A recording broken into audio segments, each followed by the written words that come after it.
రవీంద్రనాథ్ ఠాగూర్ జయంతి నేడు. బెంగాల్ పునర్జీవనోద్యమ కాలంలో ఈయన కవిగా, రచయితగా, నాటక రచయితగా, స్వరకర్తగా, తత్వవేత్తగా, సంఘ సంస్కర్తగా మరియు చిత్రకారుడిగా చురుకుగా పనిచేసిన బెంగాలీ బహుశాస్త్రవేత్త మన రవీంద్రనాథ్ ఠాగూర్. 19వ శతాబ్దపు చివరిలో మరియు 20వ శతాబ్దపు ప్రారంభంలో ఆధునికతతో బెంగాలీ సాహిత్యం మరియు సంగీతాన్ని, అలాగే భారతీయ కళను పునర్నిర్మించారు. గీతాంజలి అనే ఒక సున్నితమైన, తీవ్రమైన, తాజా మరియు అందమైన కవితల రచయిత. ఈయన సాహిత్యంలో నోబెల్ బహుమతిని గెలుచుకున్న మొదటి గీత రచయిత అయ్యాడు. ఠాగూర్ కవితా పాటలు ఆధ్యాత్మికం మరియు పాదరసం వలె చూడబడ్డాయి. భారత ఉపఖండంలో విస్తృతంగా ప్రాచుర్యం పొందాయి. రాయల్ ఏషియాటిక్ సొసైటీ యొక్క సహచరుడు, ది బార్డ్ ఆఫ్ బెంగాల్ సోబ్రికెట్ల ద్వారా పిలుస్తారు. గురుదేవ్, కోబి గురు మరియు బిస్వో కవి అని కూడా ఇతన్ని పిలుస్తారు. కలకత్తాకు చెందిన ఒక బెంగాలీ బ్రాహ్మణుడు.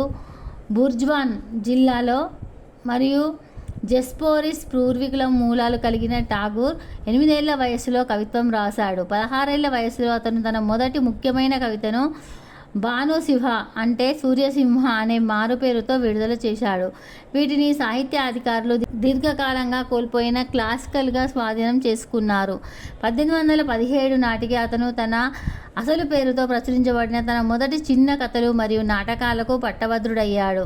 మానవతావాది, సార్వత్రికవాది, అంతర్జాతీయవాది మరియు జాతీయవాదం యొక్క తీవ్రమైన విమర్శకుడిగా రవీంద్రనాథ్ ఠాగూర్ బ్రిటిష్ రాజును ఖండించాడు మరియు బ్రిటన్ నుండి స్వాతంత్రం కోసం వాదించాడు. బెంగాల్ పునర్జీవనోద్యమానికి కారకుడిగా అతని పెయింటింగ్, స్కెచ్లు మరియు డూడుల్స్, వందల కొద్ది గ్రంథాలు మరియు కొన్ని 2000 పాటలతో కూడిన విస్తారమైన నియమావళిని అభివృద్ధి చేశాడు.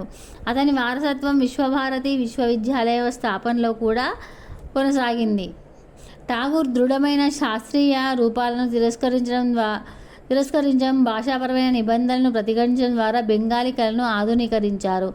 అతని నవలలు, కథలు, పాటలు, నృత్య నాటకాలు మరియు వ్యాసాలు రాజకీయ మరియు వ్యక్తిగత అంశాలకు సంబంధించిన గీతాంజలి పాటలు, గోరా సరసమైన ముఖం మరియు Ghare Baire, the home and the world అతని అత్యంత ప్రసిద్ధ రచనలు.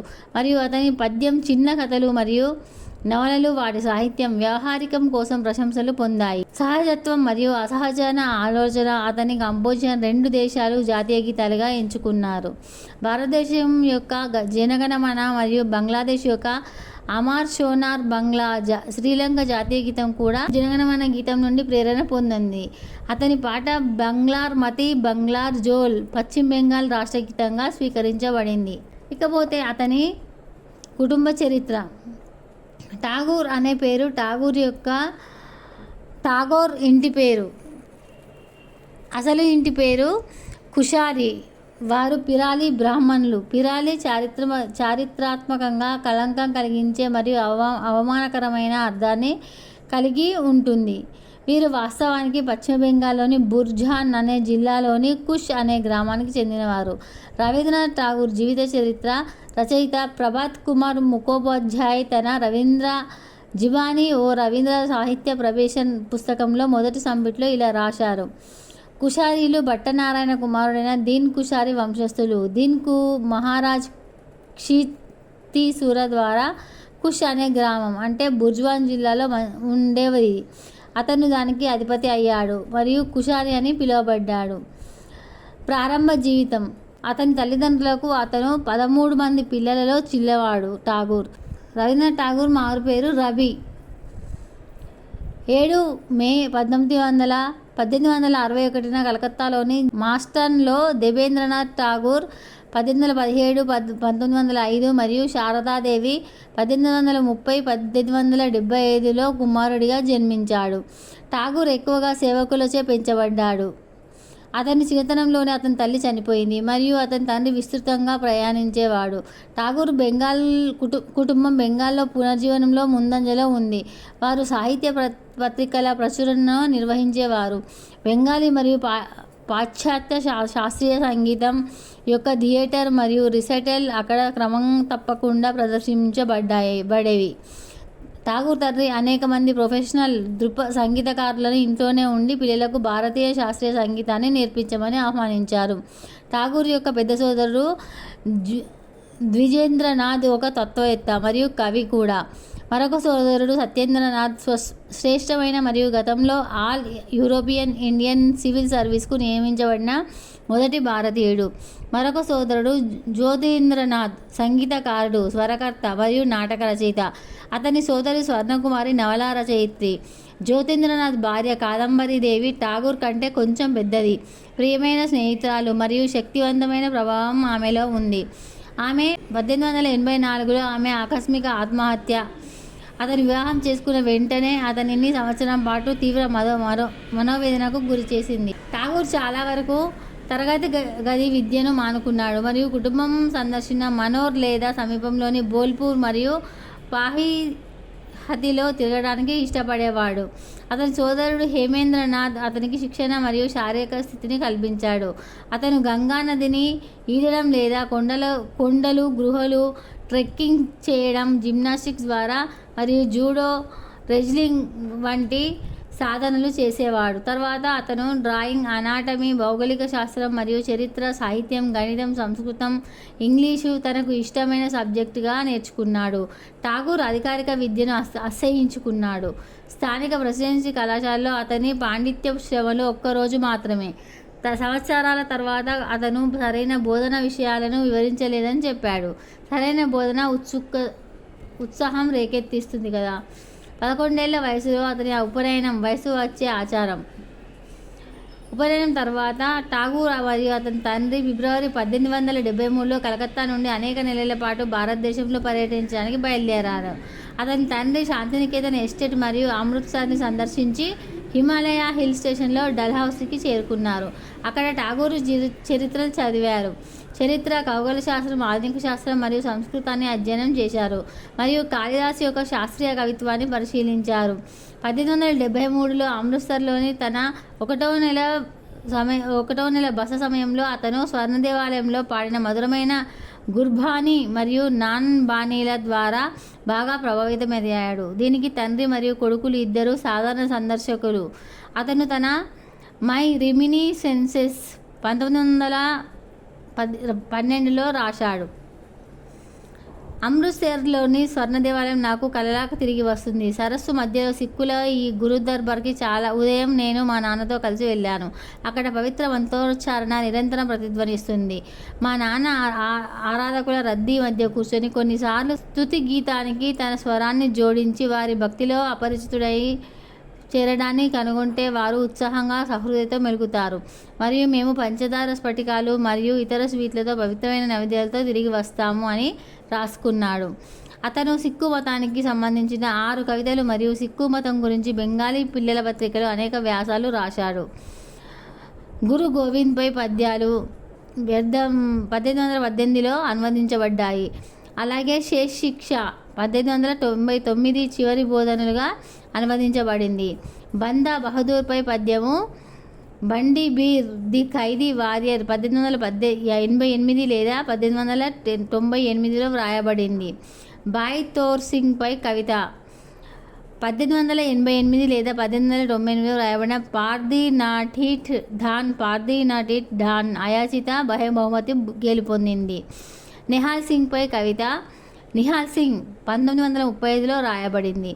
ఠాగూర్ జోరేసలాంకు తిరిగి వచ్చి 1877 నాటికి ప్రధాన రచనల సమితిని పూర్తి చేశాడు. వాటిలో ఒకటి విద్యాపతి యొక్క మైథిలి శైలిలో ఒక దీర్ఘ కవిత, ఒక జోకు. ఇవి కనుగొన్న 17వ శతాబ్దపు వైష్ణవ కవి భానుశేష యొక్క పోగొట్టుకున్న రచనలని పేర్కొన్నాడు. ప్రాంతీయ నిపుణులు వాటిని కల్పిత కవి యొక్క కోల్పోయిన రచనగా అంగీకరించారు. అతను బెంగాలీలో బిఖారిని ది బెగ్గర్ ఉమెన్తో చిన్న కథల శైలితో ప్రవేశించాడు. అదే సంవత్సరంలో ప్రచురించబడిన సంధ్యా సంగీత్ 1882లో Nirjharer Swapnabhanga the rousing of the waterfall అనే పద్యం ఉంది. శాంతినికేతన్ స్థాపన 1901 1932 1901లో ఠాగూర్ శాంతినికేతన్కు తరలి వెళ్ళి పాలరాతితో కూడిన ప్రార్థనా మందిరంను ప్రయోగాత్మక పాఠశాల, చెట్ల తోటలో లైబ్రరీతో కూడిన ఆశ్రమాన్ని కనుగొన్నారు. అక్కడ అతని భార్య మరియు అతని 2 పిల్లలు మరణించారు. అతని తండ్రి 1905లో మరణించాడు. అతను త్రిపుర మహారాజు నుండి వారసత్వంతో మరియు ఆదాయంలో భాగంగా నెలవారీ చెల్లింపులు, అతని కుటుంబం యొక్క ఆభరణాలు, పూరిలోని అతని సముద్ర తీర బంగ్లా విక్రయాలు మరియు పుస్తక రాయల్టీలతో 2000 రూపాయలు అపహాస్యం పొందాడు. అతను బెంగాలీ మరియు విదేశీ పాఠకులను ఒకే విధంగా చూశాడు. అతను నైవేద్య 1901 మరియు కేయ 1906లను ప్రచురించాడు మరియు పద్యాలను స్వేచ్ఛా పద్యాల్లోకి అనువదించాడు.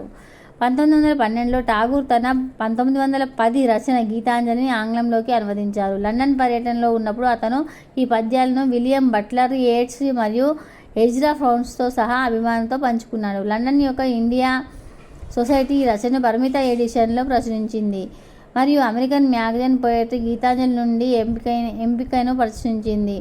నవంబర్ 1913లో ఠాగూర్ ఆ సంవత్సరపు సాహిత్యంలో నోబెల్ బహుమతిని గెలుచుకున్నట్లు తెలుసుకున్నాడు. స్వీడన్ అకాడమీ 1912లో గీతాంజలి పాటల సమర్పణలపై దృష్టి సారించిన అతని అనువదించబడిన మెటీరియల్ యొక్క చిన్న భాగం యొక్క ఆదర్శవంతమైన మరియు పాశ్చాత్యులకు ప్రాప్యత స్వభావాన్ని ప్రశంసించింది. అతనికి 1915 పుట్టినరోజు గౌరవాలలో కింగ్ జార్జ్ వి ద్వారా నైట్హుడ్ లభించింది. అయితే 1919 జలియన్వాలాబాగ్ ఊచకోత తర్వాత ఠాగూర్ దానిని వదులుకున్నాడు. నైట్హుడ్ను త్యజిస్తూ ఠాగూర్ అప్పటి British viceroy of India lord చెమ్స్ఫోర్డ్ను ఉద్దేశించి ఒక లేఖలో ఇలా రాశాడు: అభాగ్యులకు విధించబడిన శిక్షల యొక్క అసమానమైన తీవ్రత మరియు వాటిని అమలు చేసే పద్ధతులు మేము నమ్ముతున్నాము. నాగరిక ప్రభుత్వాల చరిత్రలో సమాంతరంగా గౌరవ బ్యాడ్జీలు అవమానకరమైన వారి అసంబద్ధమైన సందర్భంలో మన అవమానాన్ని అబ్బురపరిచే సమయం ఆసన్నమైంది మరియు నా వంతుగా నేను నా దేశ ప్రజల పక్షాన నిలబడాలని కోరుకుంటున్నానని తన లేఖలో పేర్కొన్నాడు. 1919లో అంజుమన్ ఇస్లామియా అధ్యక్షుడు మరియు చైర్మన్ సయ్యద్ అబ్దుల్ మజీద్ మొదటిసారిగా సిలెట్ను సందర్శించాల్సిగా ఆహ్వానించారు. ఈవెంట్ 5,000 మందికి పైగా వెళ్లారు. 1921లో ఠాగూర్ మరియు వ్యవసాయ ఆర్థికవేత్త లియోనార్డ్ ఎర్మాహిల్స్ ఆశ్రమానికి సమీపంలోని గ్రామమైన సూరూర్లో ఇన్స్టిట్యూట్ ఫర్ రూరల్ రీకన్స్ట్రక్షన్ ప్రారంభించాడు. తర్వాత దీన్ని శ్రీకేతన్ లేదా అబోర్డ్ ఆఫ్ వెల్ఫేర్గా మార్చారు. దాంతో ఠాగూర్ గాంధీ యొక్క స్వరాజ్ నిరసనలు మోడరేట్ చేయడానికి ప్రయత్నించాడు.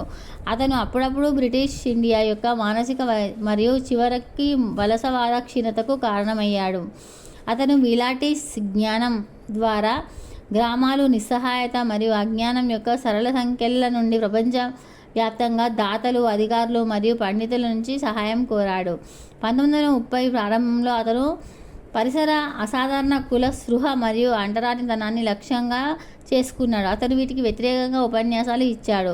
అతను తన కవితలు మరియు నాటకాల కోసం దళితులను హీరోలుగా వ్రాసాడు మరియు అతను గురువాయూర్ దేవాలయాన్ని దళితులకు తెరవడానికి విజయవంతంగా ప్రచారం చేశాడు. విశ్వవిఖ్యాత కవి రవీంద్రనాథ్ ఠాగూర్ రచనలు గీతాంజలి, ఘరే బైరే, భరోతో భాగో విధాత, ఘోర, జనగణమన, రవీంద్ర సంగీతం, అమర్నాథ్, షోనార్ బంగ్లా ఇతర రచనలు. గుర్తించదగిన అవార్డులు: 1913లో సాహిత్యంలో నోబెల్ బహుమతి. జీవిత భాగస్వామి మృణాలినీదేవి, 1883 జననం, మరణం 1902. పిల్లలు 5. రవీంద్రనాథ్ ఠాగూర్తో సహా. రవీంద్రనాథ్ ఠాగూర్ కలం పేరు భానుసింహ. వృత్తి: కవి, నవల రచయిత, నాటకకర్త, వ్యాసకర్త, కథ రచయిత, నాటక రచయిత, స్వరకర్త, తత్వవేత్త, సంఘ సంస్కర్త, విద్యావేత్త, భాషావేత్త, వ్యాకరణవేత్త, చిత్రకారుడు కూడా. ఈ వీడియో కనుక మీకు నచ్చినట్లయితే లైక్ చేయండి, షేర్ చేయండి. అలాగే మా ఛానల్ సబ్స్క్రైబ్ చేసి పక్కనే ఉన్న గంట సింబల్ని యాక్టివేట్ చేసుకోవడం అస్సలు మర్చిపోవద్దు. ధన్యవాదాలు.